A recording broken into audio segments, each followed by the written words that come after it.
Midland, USA, west of the Alleghenies, east of the Mississippi, the rolling prairie that was America's second frontier when the Republic was young, when the new nation could not be sure it had the strength to stand or the will to live.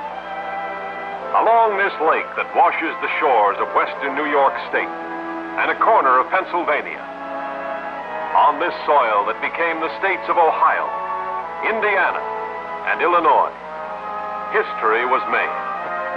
Here America grew to a sovereign nation that drew strength and confidence from the farms, the mines, and the factories of this territory.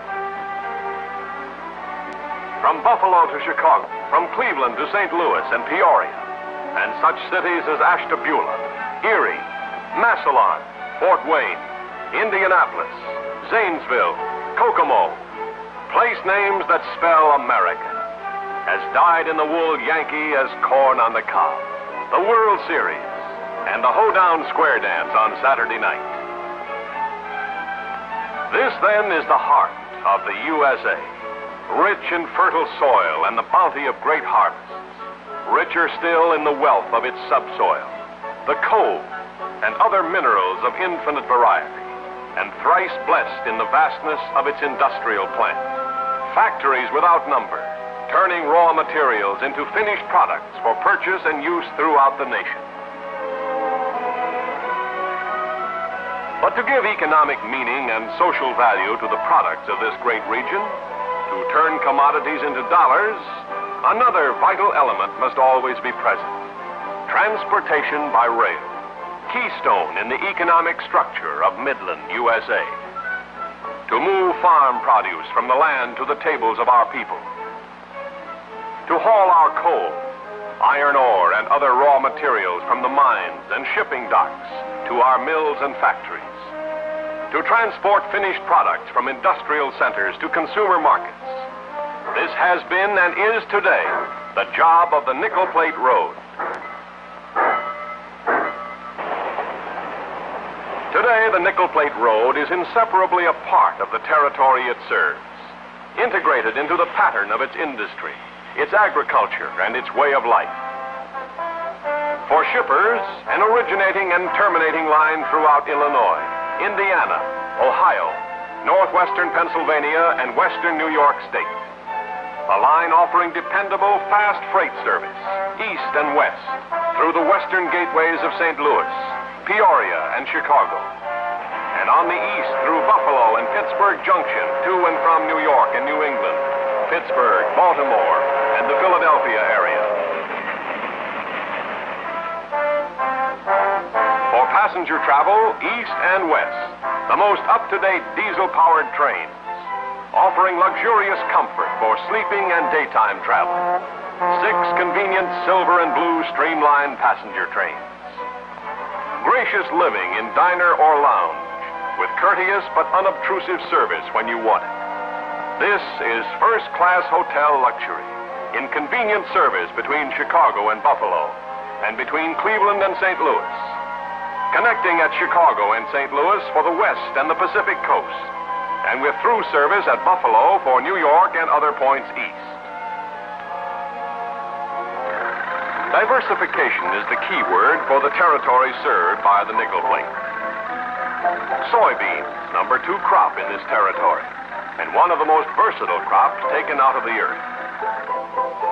Today, almost half of all the soybeans produced in the United States are grown within 25 miles of the road's rail system. Throughout this area, rich and varied natural resources: clay for pottery, fire brick, limestone, dolomite for furnace and refractory operations, silica and foundry sand.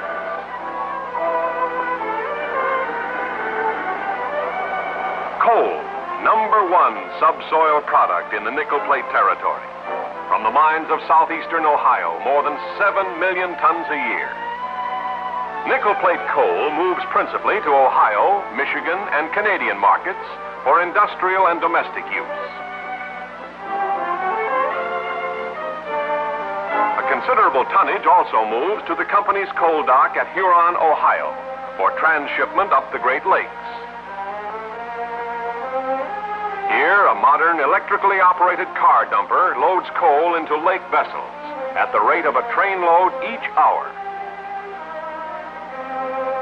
In recent years, millions of dollars have been spent to enlarge the road's coal car fleet and to modernize dock facilities for the handling of waterborne traffic at Huron. The nickel plate ore docks at Huron, servicing freighters from Duluth and other Great Lakes ore shipping centers. Immediately on arrival, any time during the day or night, nickel plate Hewlett ore unloaders go to work. Each bucket handles 17 tons at every bite, unloading a large ship in a few hours. Within a surprisingly short time, that ore has been way-billed, assembled into trains, and is on its way to iron and steel plants in Ohio, West Virginia, and Pennsylvania. The nickel plate territory, forming a pattern of industrial enterprise unmatched in any other sector of the country for the value and variety of its products. Iron ore and coal, manufactured iron and steel, agricultural implements, household appliances, machinery and tools, metal stampings, glass and chemical products, paints, varnishes, paper products, livestock, meat packing, food products, and a wide range of farm and dairy products. All these products and many more from the farms, the mines, and the factories make up the highly diversified traffic of the nickel plate road. Products that are picked up at the country stations, the towns, and the big cities, and hustled to the nearest division points to be consolidated into high-speed through trains for delivery to the consumer markets of the nation, over a system developed for fast, dependable transportation, operating on round-the-clock schedules, moving freight swiftly, safely, economically, in any and all kinds of weather. In cooperation with its eastern connections, Nickel Plate provides for arrival of shipments in Chicago and St. Louis from New York, New England, and the Philadelphia area on the second morning, thus cutting a full day from previous shipping time. Service available for less than carload as well as carload shipments. Eastbound, too, the road's present-day high-speed freight service reflects the train frequency and dependability needed to match the sharpened tempo of American commerce. Let's ride 3 of the many mainline eastbound nickel high-speed trains, one from each western gateway: Chicago, Peoria, St. Louis. Of course, there are just as many westbound trains. Here's PB-12 departing Peoria 2:30 a.m., carrying perishables and other commodities from the west. At the same time, 2:30 a.m., down in the St. Louis terminal, Nickel Plate's ST-96 pulls out with products of the St. Louis area and the Great Southwest, heading north and east. Rolling now at high speed, through the night, clear track ahead on main line to Frankfort.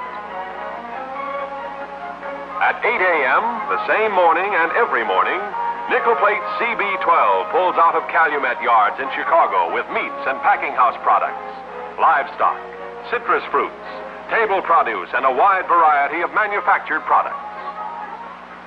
9 a.m., and here comes PB-12 from Peoria, on time, pulling into Frankfort, Indiana, a Nickel Plate main dispatch point. No delay, rain or shine, as switch engines go to work. The yard alive with activity, fast, efficient.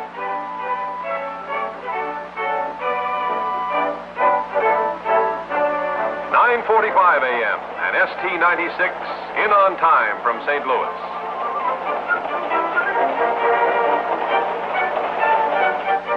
Again, a train broken up, cars switched, classified according to destination. Some via Michigan City for points in western Michigan, such as Grand Rapids. Some via Toledo or other gateways for Detroit and eastern Michigan. Others for Cleveland, Buffalo, Pittsburgh, and North Atlantic states, moving through the Buffalo or Pittsburgh Junction routes.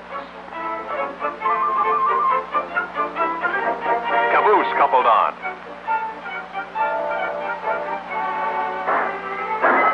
Blast from a 700 engine, and PB-12 pulls out of Frankfurt at 10:45 a.m.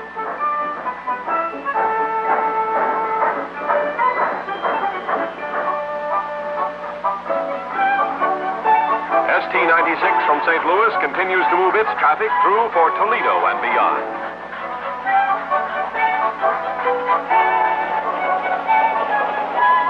This is Bellevue, Ohio, main classification and division point of the Nickel Plate Road, handling thousands of cars a day, east and westbound.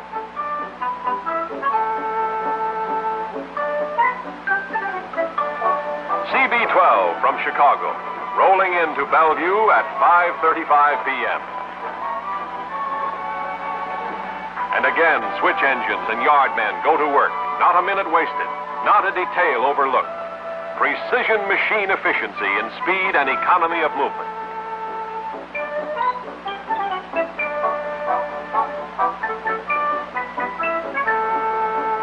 Minutes later at 6:15 p.m., arrival at Bellevue of PB-12 from Peoria and Frankfurt. Again, the big job of breaking up a train and switching cars.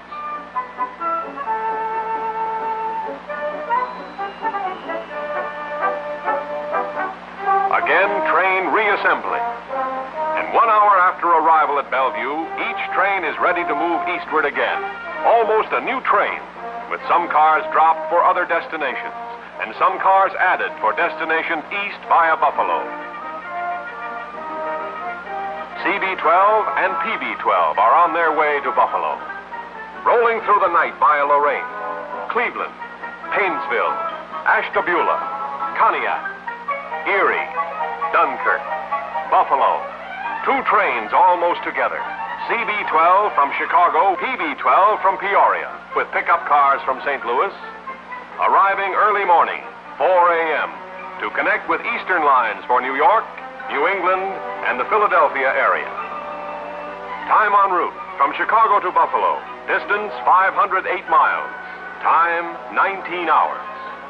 From Peoria to Buffalo, distance 647 miles, time 24 and a half hours. From St. Louis to Buffalo, distance 709 miles, time 24 and a half hours. How is such a standard of high-speed freight service attained and maintained? By teamwork and keeping in step with the times. Teamwork among nickel platers, teamwork with shippers, and teamwork with connecting railroads. And of great importance, a comprehensive program of improvement involving expenditure of millions of dollars every year for roadway, bridges, yards, and terminal improvements. Radio installation in locomotives and cabooses and all kinds of mechanical devices. Widespread installation of centralized traffic control. All of these and other improvements result in the cutting down of time in transit and the expediting of high-speed freight and passenger service.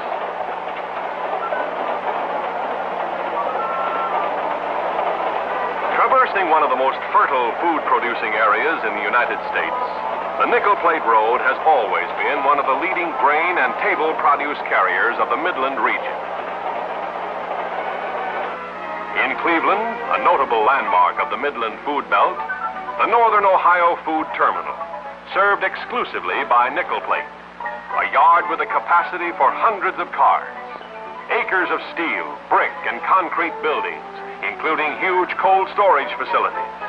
All these comprise an immense trade project that serves as terminal and clearinghouse for 95% of the food supply of the Cleveland metropolitan area. The Niagara Frontier Food Terminal, with comparable facilities, serves the Buffalo metropolitan area, with loading platforms and buildings for hundreds of wholesale grocers and dealers in produce, butter, eggs, and poultry, servicing more than 95% of the population. Nickel Plate strives constantly to reduce freight loss and damage claims. Continuous personnel training in careful handling of freight is part of the program. This emphasis on safe packaging, loading, and stowing even reaches into the shipper's plant to make sure freight is properly handled from assembly lines to consumers. lading inspection is made available without cost throughout the nickel plate area. Serving as a clearinghouse for facts and figures about every city, town, and village on the nickel plate system, the Industrial Development Department has been a vital force in the expanding economy of the region. Specialized research and surveys of every kind, photographs and maps of available industrial sites, easy-to-read charts on population trends, climate, public utilities, labor, soil analysis, educational facilities, family life. A complete, many-sided picture of life and work in every community. A job of trend and fact-finding undertaken as a public service. Railroads continue to be an important part of American business, touching the lives of every man, woman, and child. But there is also a marked human side to modern railroading, best expressed in terms of occupational pride and community citizenship. A good railroader is a good citizen of the town he lives in. A good railroad is a good citizen of the region it serves.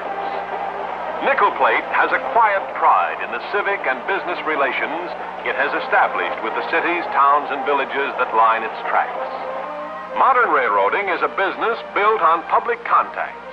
The Nickel Plate Railroad maintains such contacts through its traffic offices in 44 cities throughout the United States.